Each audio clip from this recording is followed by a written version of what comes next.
Olá, meus irmãos internautas que estão assistindo em tempo real e aqueles que nos assistirão em outra oportunidade. Que sejam de paz os nossos pensamentos e sentimentos para juntos refletirmos acerca do conteúdo da primeira epístola de Paulo aos Tessalonicenses, preparado pelo Grupo Espírita Paulo de Tarso, do Rio de Janeiro, o nosso GEPT Rio de Janeiro, e que será apresentado por mim, Norma, em parceria com o nosso querido irmão Armando. Portanto, participe e colabore, deixando o seu like e os seus comentários. Então, meus irmãos, antes de mergulharmos na primeira carta de Paulo aos Tessalonicenses, é essencial que nos deixemos ser provocados, né, por uma pergunta que desperte o nosso olhar para os temas que atravessam tanto o texto bíblico quanto a nossa realidade. E aí vem uma pergunta disparadora, não é apenas um ponto de partida intelectual, ela é uma ponte entre o mundo antigo e o nosso cotidiano, mas que ela é capaz também de acender reflexões de fé, esperança, perseverança e comunidade. Ao nos questionarmos sobre como lidamos com a dor, o tempo, os vínculos e as promessas, abrimos espaço para que a carta de Paulo não seja apenas estudada, mas vivida. E aí é que nesse momento que o texto ganha corpo e nós, leitores, espectadores, né, nos tornamos participantes ativos da mensagem que atravessa gerações. E aí eu deixo uma pergunta para que nós possamos, na verdade, com nossa canetinha, daqui a pouco fazer uma reflexão no final da nossa apresentação. Se puder internalizar essa questão, como permanecemos firmes em nossa fé, cultivamos esperança diante da dor e construímos vínculos autênticos em meio ao mundo que nos pressiona a desistir. Ou seja, é tão difícil a coisa, né? Mas a gente está aqui, resistindo o tempo inteiro. É isso aí, querido Armando. Vamos então ao nosso estudo, meus irmãos. Acredita-se que a primeira epístola aos Tessalonicenses seja a mais antiga epístola escrita por Paulo, que ainda exista hoje, e é possível que seja o livro mais antigo do Antigo Testamento, do Novo Testamento, perdão. Os ensinamentos de Paulo nessa epístola concentram-se principalmente nas questões relacionadas à segunda vinda de Jesus Cristo, inclusive nas tribulações que os seguidores de Jesus Cristo enfrentarão antes que ele volte. Está na primeira carta, né, aos Tessalonicenses, capítulo 3, versículo 3. O outro ponto, na ressurreição dos cristãos por ocasião da segunda vinda, que está no capítulo 4, capítulo 13, versículo 14. E no momento em que ocorrerá a segunda vinda, né? Capítulo 5, versículos 1 e 2. Então, meus irmãos, Paulo busca encorajar e instruir os novos crentes sobre a fé cristã. Ele destaca a importância da esperança na volta de Jesus como motivações para a santidade e a perseverança na fé diante das perseguições. Quando e de onde Paulo escreveu as epístolas aos Tessalonicenses? Aqui esclarecendo, meus irmãos, que há uma segunda carta a eles dirigida e que será estudada em nosso próximo encontro. Essas epístolas aos Tessalonicenses foram escritas em Corinto, durante a sua segunda viagem missionária, por volta dos anos 50 a 51 depois de Cristo. Esse registro nós retiramos do Guia para Estudo das Escrituras, Epístolas Paulinas, scriptureslds.org. Para quem, então, e por que essa epístola foi escrita?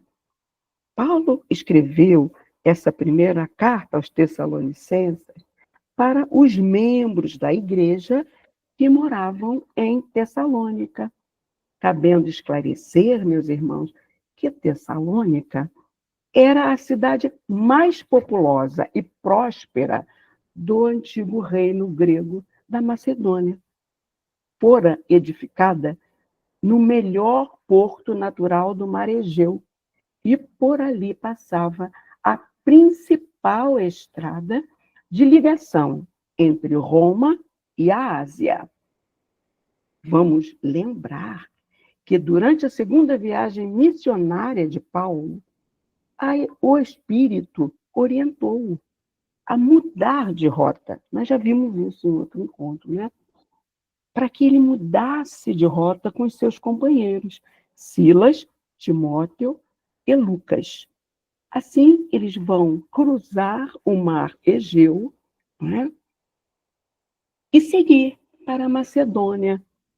É aquela passagem que traz a visão entrode que Paulo teve desse Espírito, que está registrada em Atos, capítulo 16, versículos de 6 a 12.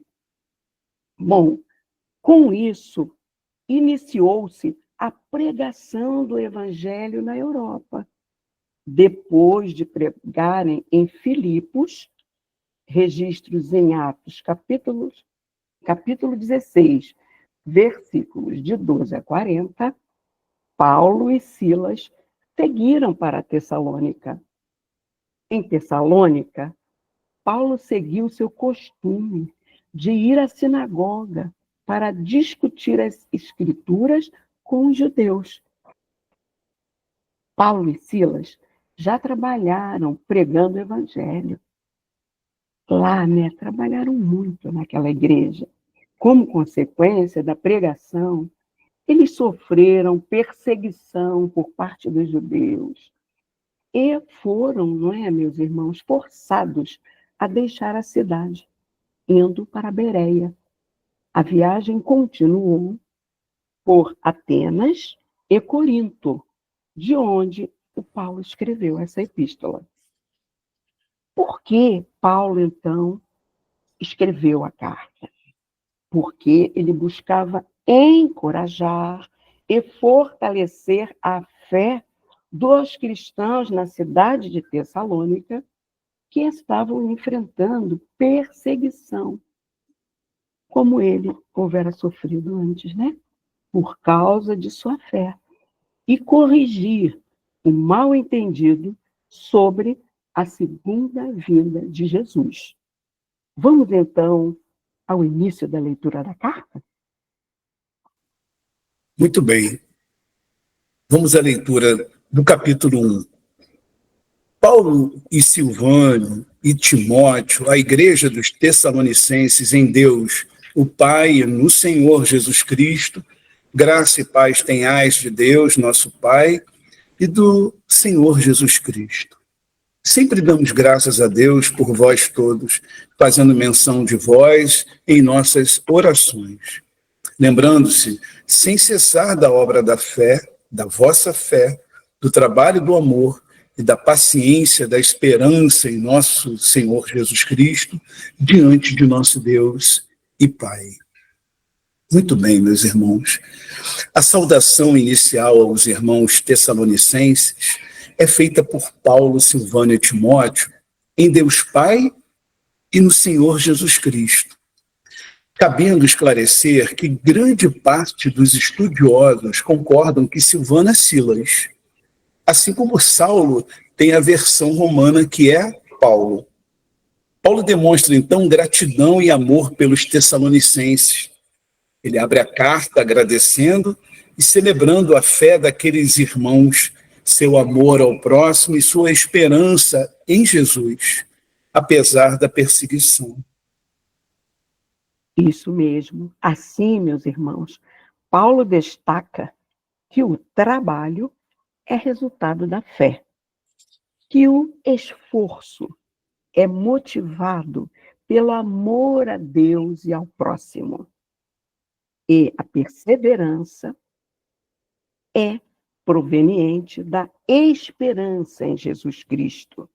Assim, reflitamos: será que nós estamos agindo com trabalho, com esforço e perseverança, alicerçados na fé, no amor e na esperança em Jesus Cristo? Na primeira carta aos Coríntios, capítulo 13, versículo 13, Paulo traz essa mesma base. Nós já estudamos essa carta aqui anteriormente. Ele diz assim: agora, pois, permanecem a fé, a esperança e o amor. Estes três, porém, o maior destes é o amor. Então, indiretamente, ele estava fazendo o resumo da lei do amor. Vamos avançar? Continuando. Sabendo, amados irmãos, que a vossa eleição é de Deus, porque o nosso evangelho não foi a vós somente em palavras, mas também em poder e no Espírito Santo, e em muita certeza, como bem sabeis, quais fomos entre vós por amor de vós. E vós fostes feitos nossos imitadores do Senhor, recebendo a palavra em muita tribulação com gozo do Espírito Santo, de maneira que fostes exemplo para todos os fiéis na Macedônia e Acaia.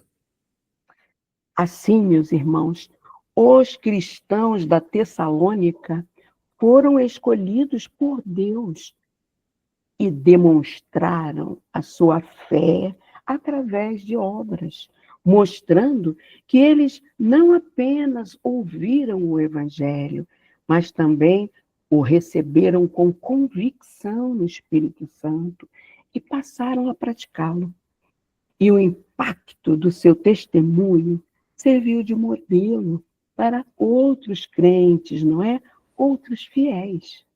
Vamos dar sequência à leitura da carta? Porque por vós soou a palavra do Senhor, não somente na Macedônia e Acaia, mas também em todos os lugares. A vossa fé para com Deus se espalhou, de tal maneira que já dela não temos necessidade de falar coisa alguma. Porque eles mesmos anunciam de nós qual a entrada que tivemos para convosco e como dos ídolos vos convertestes a Deus para servir o Deus vivo e verdadeiro e esperar dos céus a seu Filho, a quem ressuscitou dentre os mortos, a saber, Jesus, que nos livra da ira futura.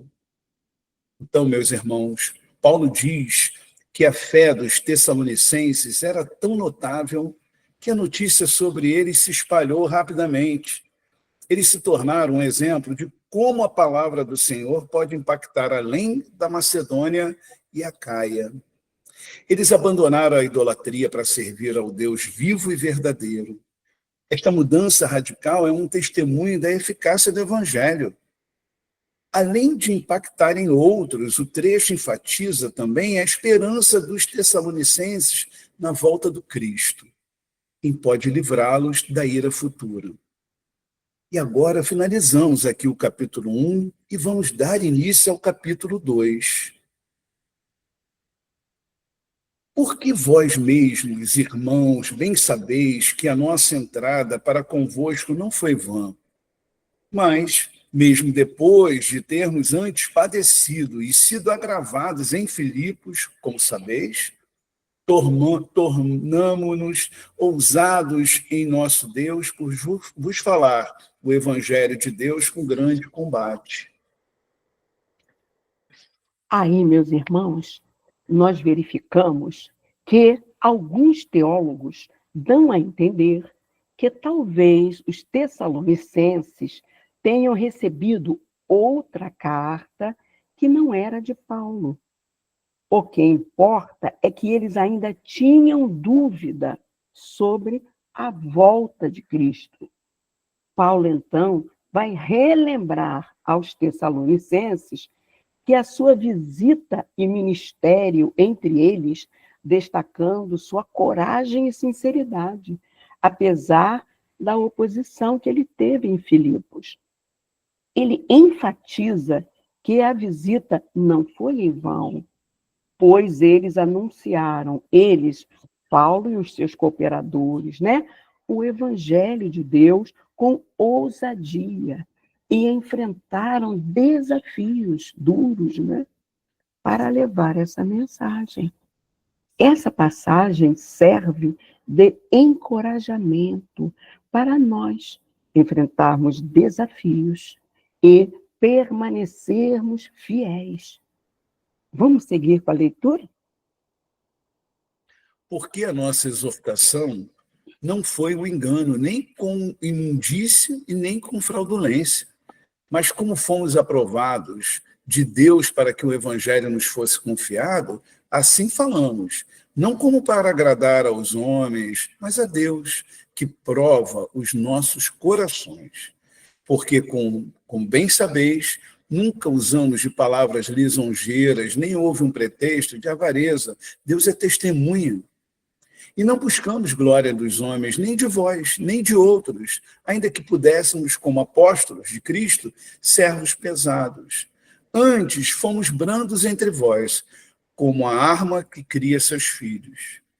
E aí, meus irmãos, Paulo traça um contraste, né? Ele não havia pregado o evangelho aos tessalonicenses por ignorância, motivos impuros, engano, discurso lisonjeiro, ganância ou para o louvor do homem. Em vez disso, ele e sua equipe haviam pregado o evangelho como uma mãe que amamenta e cuida de seu filho. E aí a gente vai avançando na leitura da carta. Assim, nós, sendo vós tão afeiçoados de boa vontade, quiséramos comunicar-vos não somente o evangelho de Deus, mas ainda as nossas próprias almas, porquanto não éreis muito queridos. Porque bem vos lembrais, irmãos, do nosso trabalho e fadiga, pois, trabalhando noite e dia para não sermos pesados a nenhum de vós, vos pregamos o evangelho de Deus. Então, meus irmãos, essa frase expressa a disposição de Paulo em ir além da mera transmissão do evangelho. Ele estava disposto a compartilhar a sua própria vida, seus recursos e seu tempo com os tessalonicenses. Ele era um artesão, né, meus irmãos? Ele trabalhava pela sobrevivência dele, mostrando um nível de entrega e compromisso, o que vai além do esperado.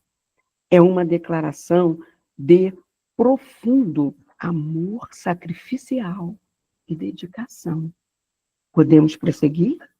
Assim, como bem sabeis de que modo vos exortávamos e consolávamos a cada um de vós como pai e seus filhos, para que vos conduzisseis dignamente para com Deus, que vos chama para o seu reino e glória. E aí, meus irmãos, Paulo compara o ministério deles ao cuidado de um pai com seus filhos. Isso inclui exortação, como encorajá-los, motivá-los, fortalecê-los, a consolação e o testemunho. O objetivo desse cuidado, cuidado paterno, né, é levá-los a viver de forma que agrade quem? Ao Pai maior, Deus, mostrando que eles são dignos de serem chamados para o reino de Deus e participar de sua glória. Isso mesmo. E aí, nos versículos 13 ao 16 deste capítulo, Paulo expressa gratidão a Deus pela forma como os tessalonicenses receberam a palavra de Deus. Não como palavra de homens, mas como a palavra de Deus que atua neles. Lembra daquela fala do Paulo? Já não sou eu quem vivo, mas é o Cristo que vive em mim, né? Bom, ele também destaca que eles sofreram perseguições semelhantes às igrejas da Judéia, por causa de sua fé em Cristo, e que os judeus que perseguiram Jesus e os profetas também perseguiram Paulo e seus companheiros, o que resultou em uma ira contra eles definitivamente. Nos versículos 17 e 18, Paulo expressa que, mesmo estando fisicamente distante, demonstra um forte desejo de voltar a Tessalônica para encontrar esses irmãos. Ele revela que tentou retornar pelo menos 2 vezes, mas foi impedido por Satanás. Isso indica que o apóstolo enfrentava obstáculos em seu ministério, possivelmente por oposição espiritual. Podemos continuar com a leitura da carta? Por quê? Qual é a nossa esperança ou gozo ou coroa de glória? Porventura, não sois vós também diante de nosso Senhor Jesus Cristo em sua vinda? Na verdade, vós sois a nossa glória e gozo. Assim, Paulo conecta a alegria dos tessalonicenses com a esperança da segunda vinda do Cristo, enfatizando que eles serão sua coroa de glória. Nesse evento, e assim finalizamos o capítulo 2, e vamos dar início agora ao capítulo 3 com a leitura da carta. Por isso, não podendo esperar mais, achamos por bem ficar sozinhos em Atenas. E enviamos Timóteo, nosso irmão e ministro de Deus, e nosso cooperador no Evangelho de Cristo, para vos confortar e vos exortar acerca da vossa fé. É isso, meus irmãos. Aqui, Paulo fala sobre a missão de Timóteo, por ele enviado, um colaborador próximo dele, né, para avaliar a situação lá em Tessalônica e dar suporte espiritual, fortalecendo a fé daqueles irmãos, encorajando-os a permanecerem firmes diante das tribulações. Aprendemos aqui uma lição, não é? O importante papel e até perigoso de Timóteo ao voltar àquela cidade, onde eles sofreram perseguição intensa. Timóteo não figurava sob holofotes, meus irmãos. A gente olha muito mais para Paulo, não é verdade? Mas ali estava exercendo papel extremamente importante e fundamental para a consolidação do reino de Deus. O que nos traz um profundo ensinamento de cada papel para levar o reino de Deus à frente é importante. Sejam pensando agora, no aqui e agora. Aqueles empregados da faxina, do nosso templo, né? Sejam os médiuns ou seja a administração da casa. Todos têm a sua importância, né? Para que a palavra do Evangelho prossiga. Podemos avançar na leitura desse capítulo?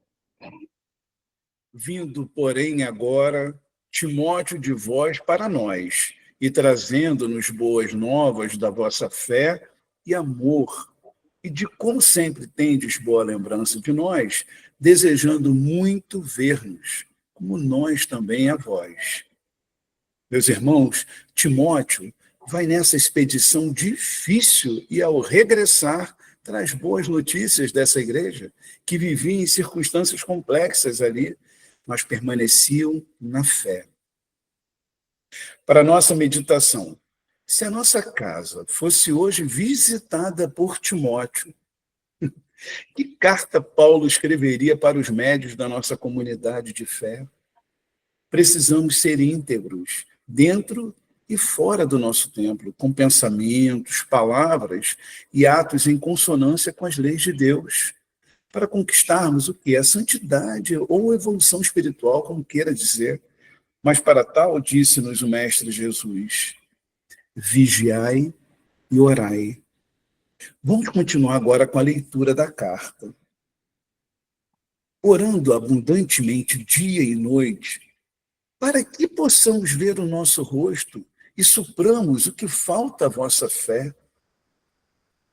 Meus irmãos, apesar das boas notícias trazidas por Timóteo, Paulo ora incessantemente para vê-los e possivelmente ajudá-los a crescer ainda mais em sua fé. E aí, dando continuidade à carta, e o Senhor vos aumente e faça crescer em amor uns para com os outros e para com todos, como também o fazemos para convosco. Aqui, meus irmãos, Paulo expressa sua alegria e gratidão pelo crescimento espiritual daqueles irmãos e ora pela igreja em Tessalônica, usando linguagem de crescimento e transbordamento para descrever o seu amor. Isso sugere que o amor não deve ser estático, mas deve aumentar e se espalhar, envolvendo não apenas os membros da igreja, mas também aqueles que estão fora dela.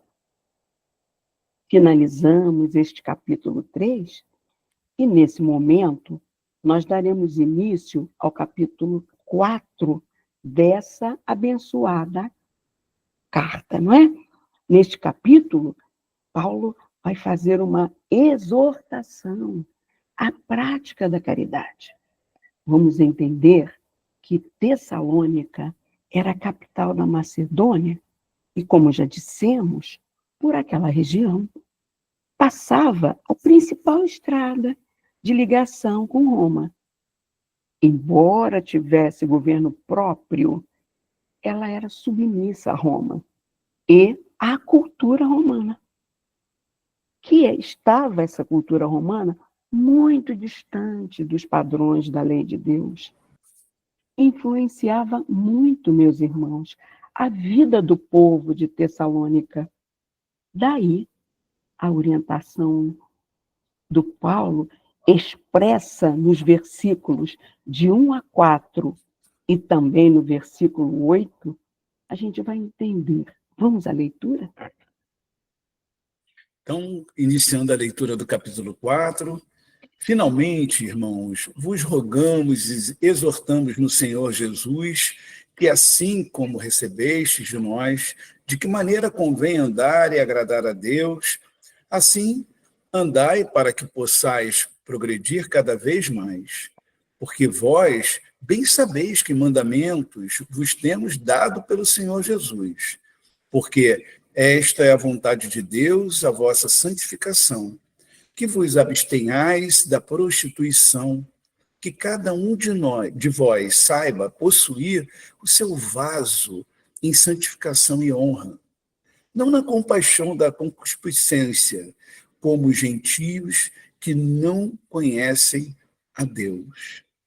E aí, só para a gente poder resumir um pouco, o conselho válido, né, para as nossas vidas, meus irmãos. Vigiai e orai. Vamos dar o prosseguimento à carta. Portanto, quem despreza isto não despreza o homem, mas sim a Deus, que nos deu também o seu Espírito Santo. E aí, a gente pode simplesmente trazer o que nos remete à fala do Mestre Jesus no Evangelho segundo o Espiritismo, lá no capítulo 18, item 10. A quem muito foi dado, muito será pedido. E aí, continuando a leitura. E procureis viver quietos, e tratar dos vossos próprios negócios, e trabalhar com vossas próprias mãos, como já vô-lo temos mandado, para que andeis honestamente, para com os que estão de fora, e não necessiteis de coisa alguma. fazendo então, meus irmãos, uma exortação à prática do amor fraternal. Paulo os orienta a serem trabalhadores e provedores, em vez de dependerem dos outros. Destaca a importância de uma vida tranquila, evitando fofoca, não é? Intromissão nos assuntos alheios, sendo um testemunho positivo para aqueles que não compartilham da sua fé. Nós passamos a ser exemplos vivos, né, meus irmãos? Vamos avançar na leitura? Porque o mesmo Senhor descerá do céu com um alarido e com voz de arcanjo e com a trombeta de Deus. E os que morreram em Cristo ressuscitarão primeiro. Então, queridos irmãos, aqui Paulo fala do segundo retorno do Cristo e a situação dos mortos em Cristo. No capítulo 4, versículo 14, ele menciona a ressurreição do Senhor. Hoje, nós já sabemos, né, à luz da doutrina espírita, que essa ressuscitação foi em espírito materializado. Ele apareceu a Madalena e aos apóstolos. Ele consola os que perderam seus entes queridos, não é? Assegurando que os mortos em Cristo ressuscitarão primeiro. E lá no capítulo 4, versículo 17, ele afirma que os vivos serão arrebatados por ele. Então, o Espiritismo amplia o conceito dos mortos em Cristo, não é? Com a crença de que, através da fé em Cristo, os fiéis são transformados. Eles fazem a sua autotransformação, superando o pecado e a morte, e são chamados a uma nova existência alinhada com os valores do reino de Deus. O que morre, então, é o homem velho, não é?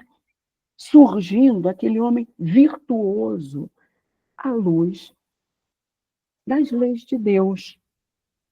E assim, meus irmãos, nós terminamos mais um capítulo desta carta querida, né? E vamos iniciar o último capítulo, capítulo 5. Algumas pessoas, meus irmãos, da igreja da Tessalônica, acreditavam que o Cristo voltasse logo, ainda naquela geração. A gente vê como eles estavam confusos, né? Acerca do que significa mesmo essa segunda volta do Cristo. Vamos à leitura? Mas, irmãos, acerca dos tempos e das estações, não necessitais de que se vos escreva, porque vós mesmos sabeis muito bem que o dia do Senhor virá como um ladrão de noite. Pois que quando disserem a paz e segurança, então lhes sobrevirá repentina destruição, como as dores do parto, aquela que está grávida, e de modo nenhum escaparão.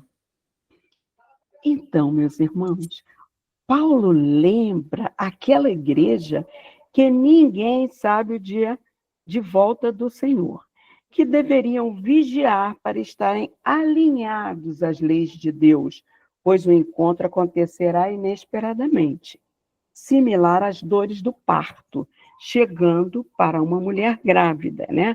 Deixando as pessoas sem escapatória, tem que passar pela dor, não é? Num parto normal. Então, o Espiritismo, né, vai explicar esse entendimento para nós. Ele vai dizer que sobre o conceito da segunda vinda do Cristo, o seguinte: não era um evento físico, mas sim o Espírito de verdade, né? Aquele consolador prometido por Jesus. A nossa própria doutrina, que vai escancarar para a gente a realidade dos fatos, né? Que se manifesta esse Espírito de verdade, não é? Através do aprofundamento, da compreensão dos ensinamentos do Mestre, levando-nos a nossa transformação moral e espiritual, a nossa e de toda a humanidade. Então, passamos pela reforma íntima. A reforma íntima traz dores, meus irmãos.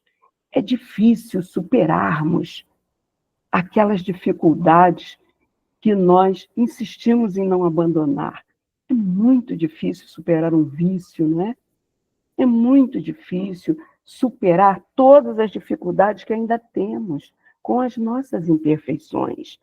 Então, ao superar, representa a vitória da espiritualidade e a aplicação universal do amor e da caridade através do progresso individual e coletivo, não um retorno físico de Jesus à Terra em corpo. Então, nós renascemos para isso, para nos burilarmos, para evoluirmos, não é?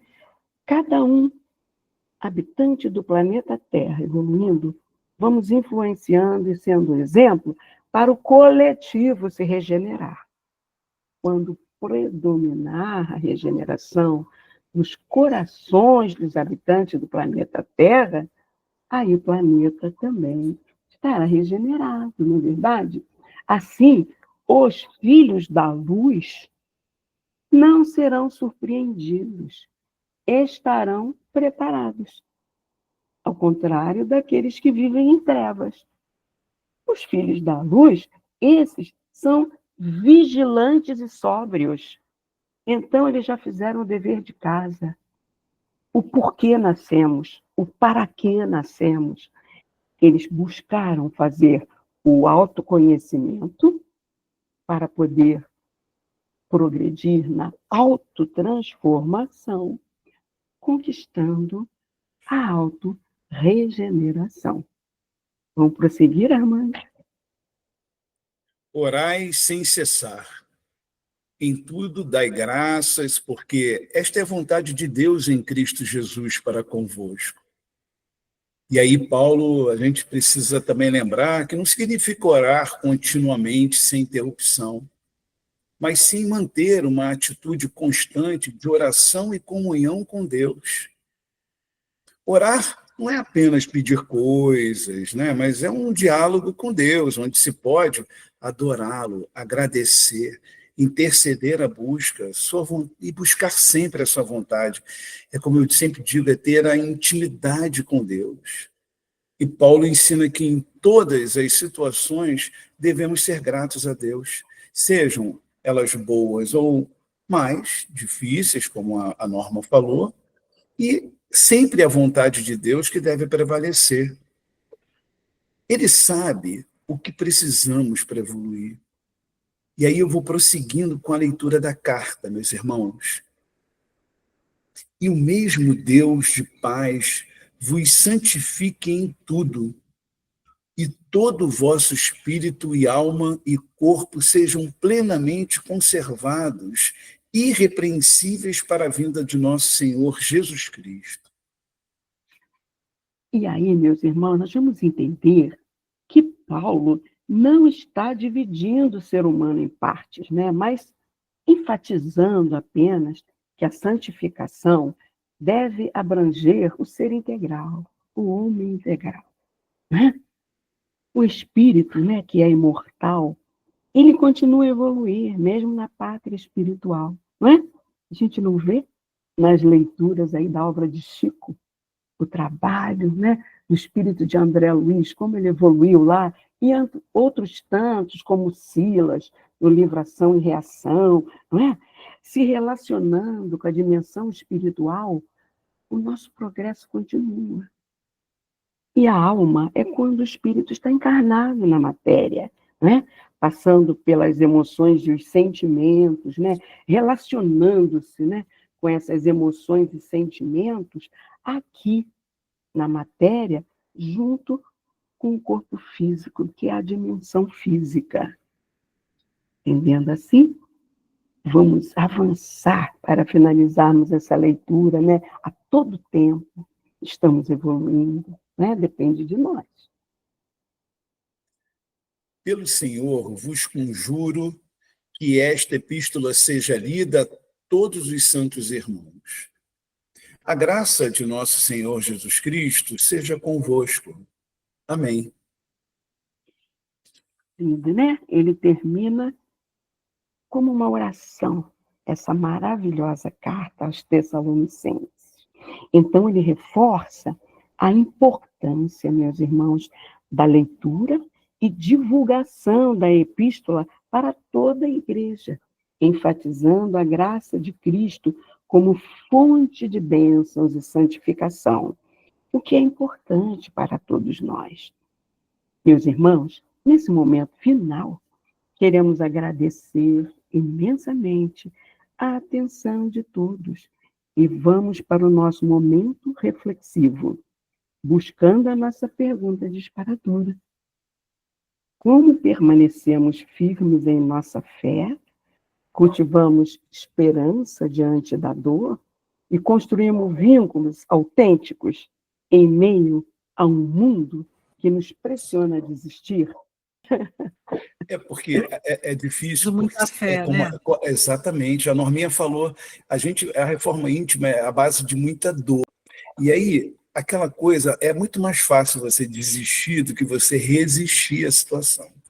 Eu escrevi assim, ó, permanecermos firmes na fé quando compreendemos que ela não é crença cega, mas confiança lúcida na presença divina que nos sustenta, mesmo quando tudo parece desabar. Parece que eu estou repetindo o que a Norminha falou e ela continua falando em todas as apresentações.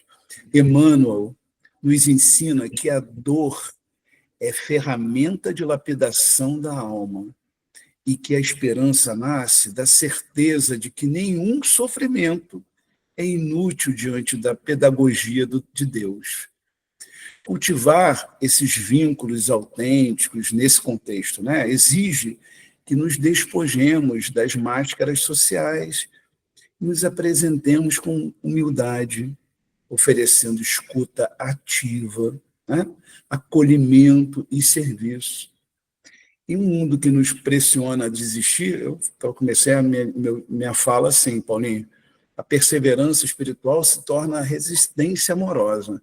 Eu coloquei resistência amorosa. A palavra resistente não tem nada a ver só com amor. Com amor tem a ver com a forma de você agir, mas eu acho que com amor. Que é uma forma, né, de testemunhar o evangelho vivo em nossas atitudes. A gente ainda não sabe exatamente o que é o amor. A gente aprende o que é o amor todos os dias.